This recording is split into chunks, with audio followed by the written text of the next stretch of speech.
Hi everyone, I am Lucie and welcome to this new episode of Threat Briefings. Today I'm joined by Fabien to talk about how attackers exploit extended validation certificates. Hi Fabien. Hello, everyone. I'm glad to be here.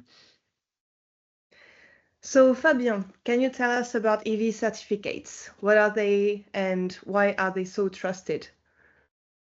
Yeah, so before we jump on EV, one of the things to remind everyone that are not familiar with this type of certificate is most of the time, the type of certificate you're dealing with when you visit a website are called a DV for domain validations, right? So they are the most common certificate you can get. They rely on DNS domain and registrar to actually validate or verify your informations. So typically just rely on your name, email address, physical address, phone numbers that you enter when you register a new domain. You get those certificates in seconds. Um, when it comes to extended validation certificate, those are much more rigorous into the validation process, and we'll talk about that in a bit. But they are used in two different use cases. Either you actually use them for when you visit a website. So you go to your bank. Most of the time, they will use an EV certificate, and that's going to be validated. Or they also can be used for signing code, right? So every piece of software that you're going to script you have on your computer, if you want to see if it's signed, you can just right click on it and you can check if it's signed by any certificate. Yeah, so an EV certificate, as I say, extended validations, it can take up to 5 days to actually get those type of certificate. Yeah, I think we can move on. Yeah, so to give you a sense of what the steps actually are when it comes to getting one of those certificates, because the application process takes a while, right? First, you have to choose the certificate authorities that you want to apply to. So it could be DigiCert, Sectigo. I think you mentioned Global Sign and SSL.com because this was the one that Black Basta actually used. But there is many more you can use. First, you have to go through a documentation phase where you're going to have to prepare documentation about what business do you have, kind of all official documentation, documents about your business. You're going to have provide a list of people and their phone numbers from the organization directories. You're going to have to prove operational existence of your business. Could be active domain, online presences, etc. So you gather all those documents. You actually then submit the information to the certificate authority of your choice. Following that, there is a mix between automatic and manual process that comes in from the certificate authority, where they will conduct, I will confirm the legitimacy and the status of your organizations. They will check that this is actually a true business, that it exists at least for 3 years. And it could also pull credit reports to check about the organizations. They're gonna have third-party database or utility bills actually to validate the physical address of your business to check if that's actually aligned with your applications. They're also gonna hire third-party independent sources to actually call those numbers that you list out and validate their identities. Some certificate authorities can go all the way to do video verifications with applications. So once they do all those verification and they are sure that you are actually who you are, they will send you a token, right? And hardware tokens, FIPS compliance that will contain the signing informations, right? So that we contain the private key and the associated certificate EV that is going to be used to sign your code. Yeah, and once you did there, you can start using those tools to use that signing materials to sign your software. So the process is pretty long. pretty comprehensive. And the whole goal is to make sure that there is, that the organization is the one that said it is, that you can trust it, and you can trust it way more than domain validation certificate.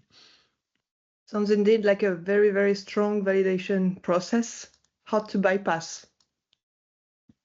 I mean, before we go to bypass is why they are actually so trusted, right? And we went through that process of how many steps you have to take, instead of taking seconds to go to get a certificate, it's going to take days. So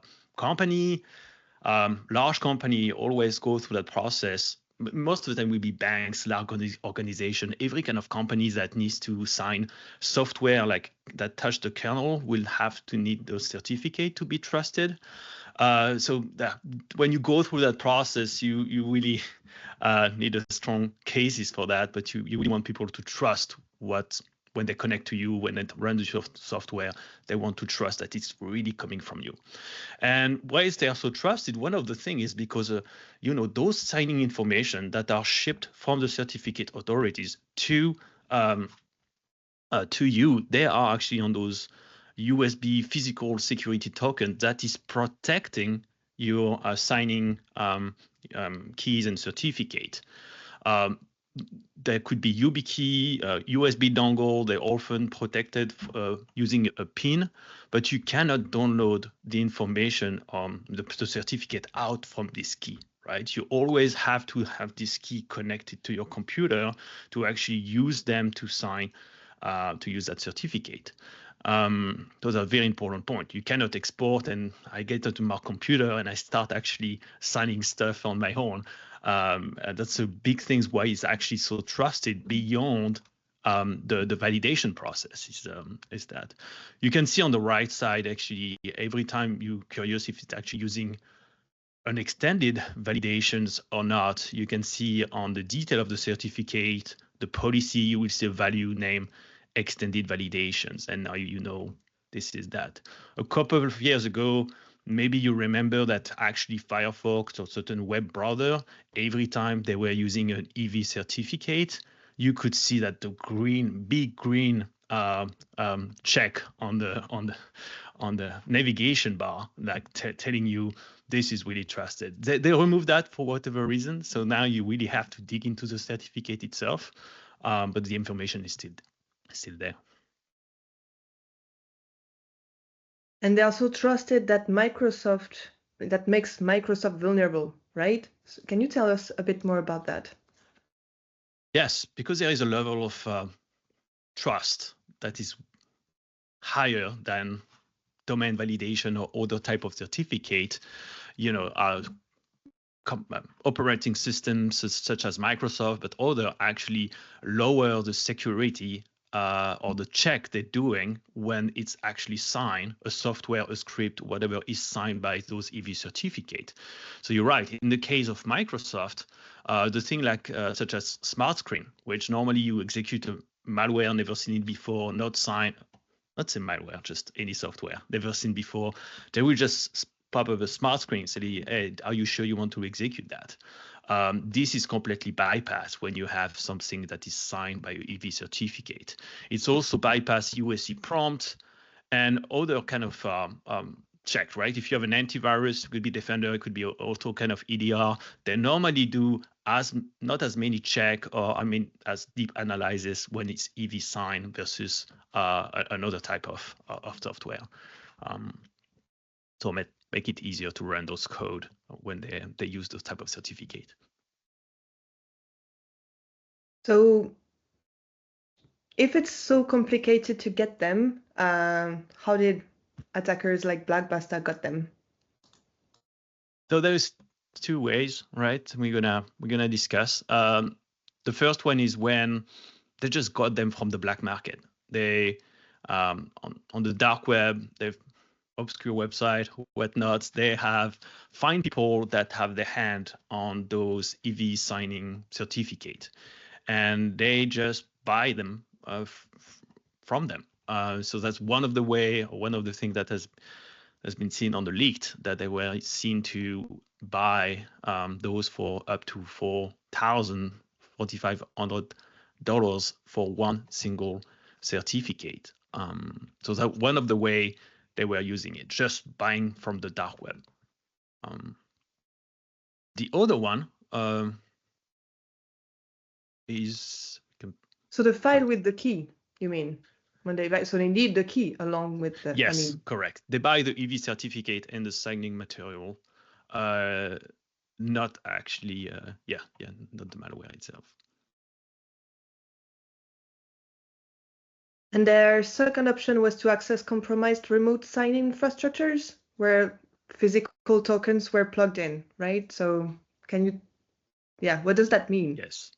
Yes, correct. So remember that you need access to that computer that has the USB stick with the signing informations, access to that computer to actually use it, right? So they were able to compromise organization that has this type of infrastructure that have a EV signing. They were able to compromise the system that has that USB install and connect them through RDP. They were able to use things like virtual key or YubiKey mini driver over an RDP session to access the USB device connected on that host. From there, they were able to use that EV certificate to sign their own code and then exfiltrate out. There is sign also on the chat, as you can see on the right side, the pin, for example, that can be asked from the YubiKey, the indication of the tool they're actually using to sign the software, and also indication that sometimes they realize that the certificate has been compromised, and they're gonna just revoke it, right? So they revoke the certificate. They have those certificate check in place. So as soon as it's revoked, they can no longer exist that, so they can shut down their access to the RDP and move on to a different way to achieve that. Speaking of processes, we now know more about the Black Basta process regarding the EV certificates. Can you give us a bit of an overview of how they actually, like the full operational workflow behind this? Yes, so once they have actually access to that EV certificate, they have a set of malware that they're using, right? It could be that Picabot installer, it could be an MSI, it could be a script like VBS or all type of malware. They're going to first, that doesn't change where they always do some obfuscation, some packing, or some encrypting, so it avoid any kind of hash matching. Once it does that, and it has a unique type of new hash. They're going to use that certificate to sign the piece of software, and from there they can just use it. One of the things that you need to make sure is this file, once it's signed, doesn't get modified. Otherwise, the signatures is no longer valid. So that's kind of the process they went through. As soon as it's signed, they ship it to whatever way they want to ship it to the target, hopefully to execute it. One of the other things that was highlighted or seen into those chat is, the EV certificates that we see can be very expensive if you buy them from the black market. And one of the things that was said is, if they actually ensure or say it's going to be valid for a 7 days period, if it's not, and it's actually revoked before those 7 days, they're going to give you a refund, which is interesting business. If you want more information, so Lucie put a blog together in our website that describe in more detail the command line and things like that were used to do that process of signing those software. So feel free to go. Thank you, Fabien. So yeah, this is a very, very hot topic and scary topic. So what does this mean for your company, basically? Always mean that you need multi-layer defenses, right? You may be familiar in how you can potentially bypass EDR or antivirus using, again, obfuscations, but could get caught easily with some heuristics or machine learning kind of detections. But you may also be familiar in other more advanced techniques used to bypass EDR, such as process injections or memory manipulation and whatnot. It's not that common that they were using, or you can use EV certificate to bypass or to reduce the check that is being made on software by the antivirus. So you always need a multi-layer defense. You always need to assume that a malware will be executed and will be allowed to be executed even if you have an endpoint solution on your device.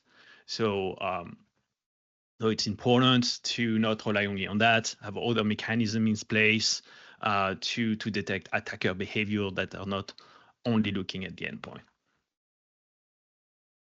That would be my advice. Thank you, Fabien. All right, so let's wrap up with the important part. How do you actually defend against this kind of abuse? Here's the thing, just because a file is signed with an EV certificate doesn't mean it's safe. Black Basta proved that. So they literally ran a signing assembly line, pumping out signed malware to get around controls, and they are definitely not the only threat actors using that method. So that's where Vectra AI comes in. We're not looking at signatures, we're looking at behavior, and that's different. If a signed MSI is doing weird things like injecting to explorer.exe or triggering lateral movement in the middle of the night, Vectra AI flags it. Doesn't matter how shiny the cert looks. The platform watches the network, it watches identity activity, and it correlates weird patterns. So you're not just guessing if something's malicious, you're seeing it. And this is theoretical. If an attacker ran this campaign tomorrow, Vectra will surface it. Not because of what the file is, but because of what it does. And that's how you get ahead of breaches. Thank you, Fabien, for hosting this threat briefing with me. Thank you. And that's it for this episode. If you want to learn more about the Black Basta ransomware payload itself, don't forget to subscribe to the show, as we're going to tell you everything you need to know about it based entirely on their internal communications. See ya!